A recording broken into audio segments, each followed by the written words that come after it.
Here's an example for calculating molar mass.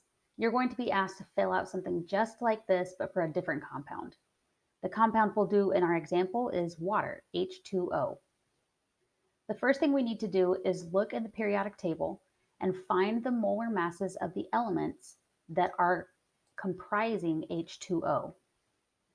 When you look in your chemistry reference tables, you'll see that hydrogen has a molar mass of 1.008 grams per mole. The units is something that you need to memorize. Molar mass always has units of grams per mole.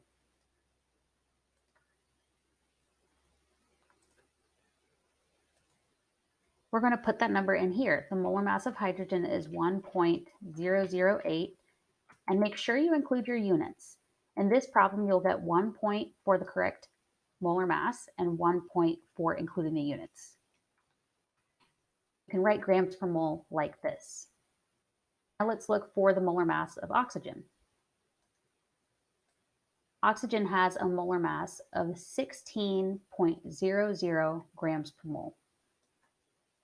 Let's put that in here.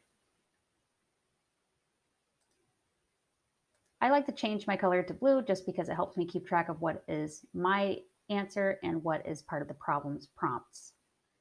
16.00 grams per mole.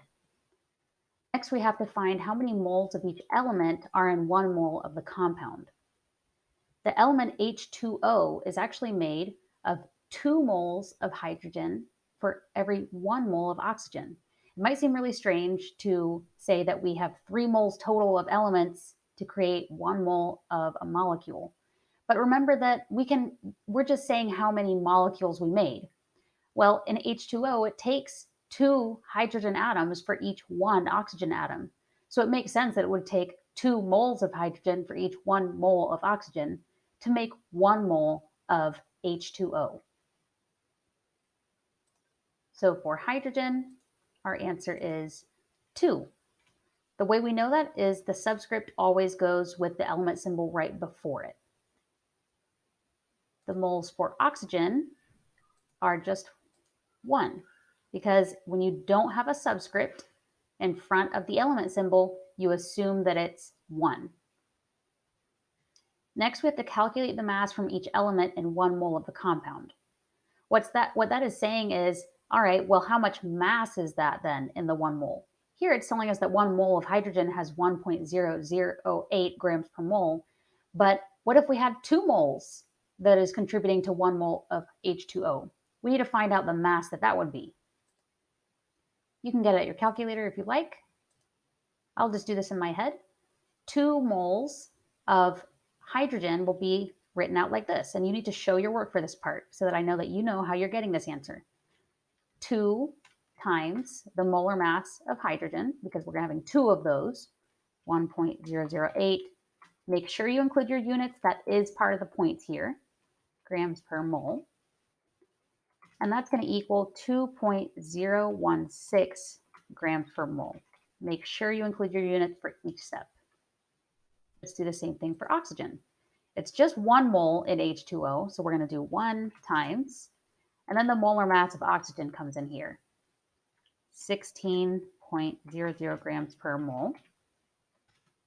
And the total then will just be 16.00 grams per mole. Remember that 1 times anything is just equal to that thing. We haven't changed the number, we just multiplied it by 1.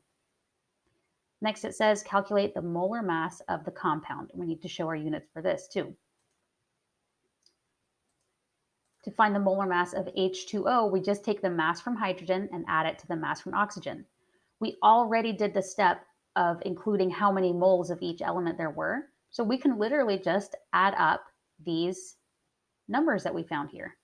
2.016 grams per mole, add that to 16.00 grams per mole,